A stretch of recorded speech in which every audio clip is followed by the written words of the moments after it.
Everybody, welcome in. I am here with the one, the only Aaron Murray. We're talking Locked On Bulldogs, your team every day. And today I get to ask him what makes this Georgia team so special as we make our push into the playoff.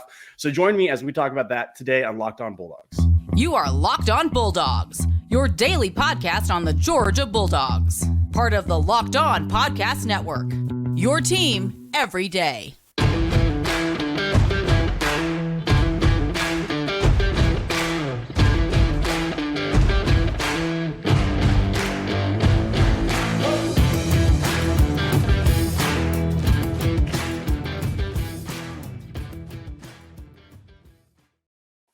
Welcome back. I don't need to give this man an introduction. Georgia faithful, you know who he is. This is Aaron Murray. Aaron, how you doing today, brother?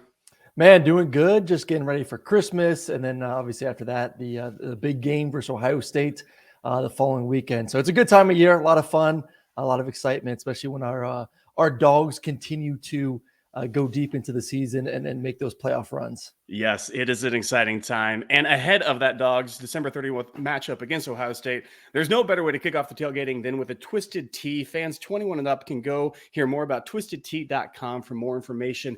And with that excitement going on, Aaron, for the playoff push, I just want to simply ask you this. Much has been made about how special this is, the golden time of UGA football, where every single year we are in this playoff push. We have tradition. The cabinets were never bare. We have long standing. But what makes Georgia right now so incredible and ahead of other programs in the nation, according to you, who's been in the building and now can see with your eyes what's happening currently? Well, it's going to be nice to enjoy this special season with, like you said, some Twisted Tea, and for fans out there that want to get some good tea with 5% on it. They've got some limited edition UGA packs, so make sure you go check them out. They are all over the state of Georgia right now. So best way to do it. I'm not sure if I'm going to the game or not, but if I'm home, I will be drinking my special edition. You see it right behind me on this side. UGA packs Twisted Tea. So. But yeah, like when you talk about the how special this football team is this year, I think the one thing that really jumps out to me is the fact that these guys stuck it out, especially on the defense side of the football. Like I think right now, the big news is the past couple of weeks has been really the transfer portal, guys jumping in and out, guys that are starters, which is still beyond me at certain universities, especially quarterbacks, deciding to essentially test the open water, see what school they want to transfer to, whether it's for NIL purposes or whatever. But you see a Georgia team that we all know, lost a lot of guys on the defense side of the football. A lot of those guys went on to the NFL draft, a ton of first rounders. But the understanding from those underclassmen, those freshmen and sophomore, that if I wait my turn, if I just stick it out, continue to learn from Kirby, continue to learn from Muschamp and that defensive staff, that when my number is called, I'm going to be part of another great, awesome defense that's going out there and kicking butt. So to me, that's the special thing. And it goes to the staff of what they've done behind the scenes to keep this roster intact. It goes to the beauty and how special Athens is and the opportunities you have as a student athlete there, whether it's academically, whether it is just as a student there, and all the fun. We all know how great downtown Athens is. And then, NIL opportunities I think are tremendous right now at the University of Georgia. So I just love the ability to keep that nucleus together, to develop both sides of the football, and it's paying off right now. That's exactly right. It is a very, very special place. It's very near and dear. And this is the thing I don't think Georgia fans, I need to come to your defense a little bit, Aaron, because you have obligations in your life nationally to not be just a homer. I get to be a homer, and I just get to be a fan on here all day long. So this next question is to kind of give you a little maybe just some platform to say, because Georgia fans, you come out with very, very good analysis. But you came out recently talking about Stetson Bennett. And this guy, you said, is I don't want to put words in your mouth, but where does he rank at all-time UGA quarterbacks, you yourself being one of the greatest to ever play? I think he's number one. I mean, you play the game to win it. You play the game to win championships. And that's all of our goals. That's why I committed to the University of Georgia. That's why, Schock and Greeny and Stafford and Fromm, we all committed to the University of Georgia because we thought, hey, this is a great place to, get developed. We've all had some great coaches in our time. to help us, succeed, to help us get to the next level. But it's also a place that we felt like you could win championships. And we wanted to be that quarterback, which Stetson has done, to get Georgia over that hump. Like it's just still, beyond me. I'm not a Georgia guy. I grew up in the state of Florida, but obviously growing up, always respected Georgia and what they did. But still, like, to see the talent that they always had, to see the talent that we had when I was there on campus, and then, up until that national championship last year, it's like, why can't Georgia just win a natty? Like, what is going on here? So, like I said, that's goal number one, win a championship. That is why we come to the University of Georgia. Yes, and Stetson was the first one to do it since Buck. I thought, obviously, his performance, I think it's Buck, but, what he did on the field as a thrower, as a gunslinger, as a guy that can extend the plays with his legs, really, to me, separated himself. And then obviously now you throw in the fact that he's won an SEC championship. So, led him to a natty, MVP of that football game, led him to an SEC championship game, MVP of that football game. Like, that is what we are called to do. So yes, that is it. And then a lot of people are like, no, Stafford's the greatest. Stafford's the most athletic.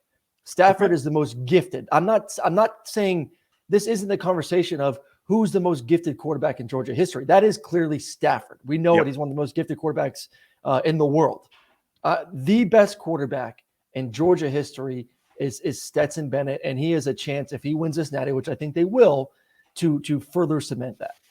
That's exactly right. We're going to come back after this, after I talked about BetOnline. BetOnline is a sportsbook experts. It's where you can go to get all of the bets for all these games that we're talking about. And if you haven't laid the points right now against Ohio State, go lay the points. You could still find it at 6.5.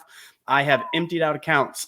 I know, 6.5. If you can find the money line, you're going to pay some juice on it. But go over to BetOnline, the official sportsbook experts of Locked On Bulldogs, Locked On Podcast, your team every day. And it's a place you can go for all these bowl games. It's Bowl Mania. It's the greatest time of the year. We're leading up to that New Year's. BetOnline, your sportsbook experts. Aaron, want to come back and let our listeners know that to celebrate this time of year, Twisted Tea launched a partnership with you. Getting into the weekend started with your Twisted Tea, and right now they can find packs available in stores with special limited edition University of Georgia packs. So go get Twisted Tea at those spots. Aaron, the question I have next for you is this matchup, Ohio State. We've been on this podcast. We don't think Ohio State can win the possession game. They're not as efficient, and they dictate efficiency from other teams, messing up quite a bit. The game against Iowa is always said, great Iowa defense. Yeah, Iowa turned the ball over, gave them short fields. What do you see? So we were on here last week saying that they're going to try to run the ball with Travion Henderson not in. They're going to go more like just matriculate down the field, which against Georgia you don't do, but I think they're going to try. If you were Ohio State, how would you attack this Georgia defense? You got to take some shots, man. It is against elite defenses. You can't just think that, okay, we're going to have a 10, 12 play drive, five plus minutes of total possession, and then go out there and execute in the red zone. I mean, that's what Georgia's done really well for the past couple of years is, at times maybe bend, but don't break. There's obviously not a lot of bending, but when they do bend, there isn't that breaking point. There is hey, as soon as we get inside our own 20, we defend that goal line. We are not letting anyone inside our end zone. And that's just, I don't care how good you are on offense or how elite you are. Great defenses usually win inside the red zone. And that's what Georgia is. They are a great defense, and especially when they get inside the 20-yard line. So, I think for Ohio State, and we saw it, with LSU a couple weeks ago in that SEC championship game, you got to take some shots in between the 40s. You got to dial it up. You got to say, okay, hey, we anticipate Ryan Day saying that, hey, Georgia, we've just crossed the 50. Maybe we're anticipating some sort of pressure, some single high coverage. We can get some one-on-one, say with Marvin Harrison Jr. on the backside. We're just going to take a shot. And then you go back to Tennessee. Like Tennessee, yes, they only scored 13 points that game. Yep. But Hendon missed his shots. Hendon missed 2 shots down the field that I still think Georgia wins the football game. I think their offense really had it going. They kind of put the brakes on a little bit in the second half. But who knows what could have happened if he would have been able to hit that inside fade. I believe another outside go ball on the outside to the left there. Yep. That changes the momentum of the game and the energy on that football field. So I think that's what Ohio State wants to do. Get to between the 40s and take 5-6 shots during the game at some point and see if you can execute on a deep threat to some of your star receivers in order to score points that way instead of having to move the ball methodically down the field. Yeah, we've been on this podcast hoping that Georgia remembers what it was last year, SEC game. It looked like our defense changed up the system. And then the playoff, they realized that maybe it was a fluke, maybe it was something weird, but we're like, oh no, we're those guys that we can just line up and ball out and bring pressure and beat you one-on-ones.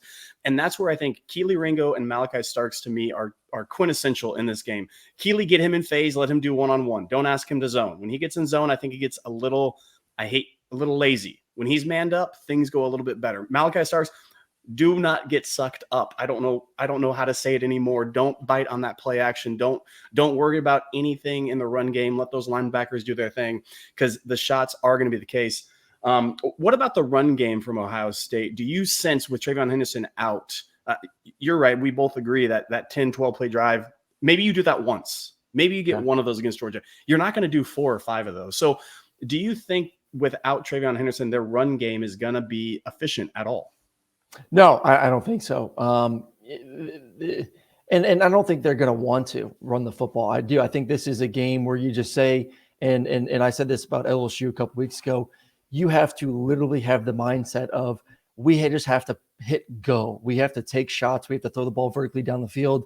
And we may lose by 30, but that's the only way we can possibly win. Like, you just have to take those chances. And I think they know they're not the most physical team on either sides of the line of scrimmage.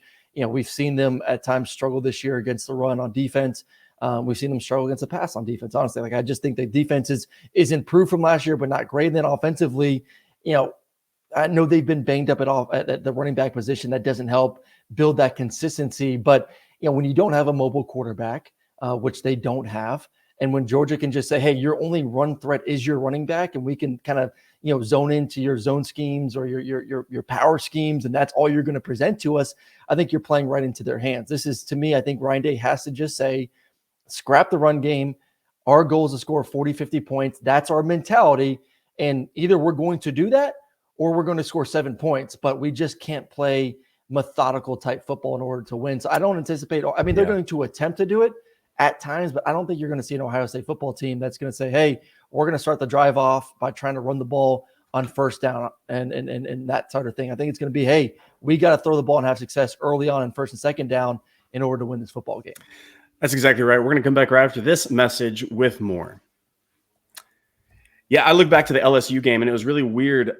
Daniels goes down with an injury, and new quarterback comes in, and they just kind of said, screw it. Let's just huck the thing out there. And they had success. LSU puts up a lot of points on Georgia's D, and all of a sudden people are looking like, oh, hey, that's the script. And while I don't think it is the script, I think to your point, they just hit shots. They just went for it. And you have to do that. You have to be willing to be embarrassed, because this Georgia team, you're not going to go shot for shot with them. You got to just take it when it comes.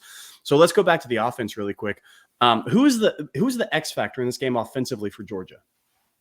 I want to say Kenny. I think last year, you know, what they do in offense and what Todd Monken does well is create those matchups. And I just feel like every big time game last season and some of the big time games this year on offense is when Kenny McIntosh gets his hands on the football. And then going back to last year, it was more of obviously James Cook. Like, when those guys are catching the ball in the backfield, getting matched up against linebackers, because we know Bowers is going to get his. Like, when Stetson gets up to the line of scrimmage and he sees his one-on-one, whether it's with Bowers or Darnell, he's going to go out there and execute. So, you know, I feel good about those guys.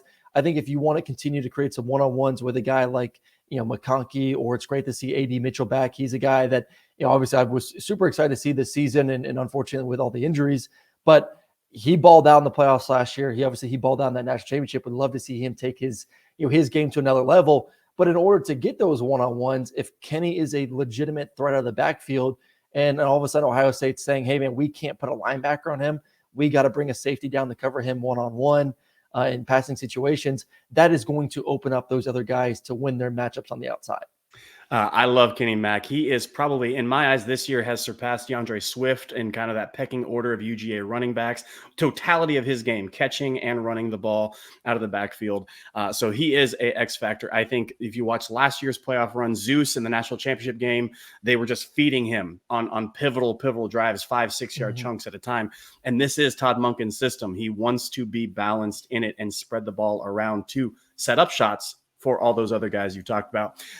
Aaron, thank you so much for joining us. Appreciate it. A great deal. Go get some Twisted Tea, help our man out. And it's been great talking to you, brother.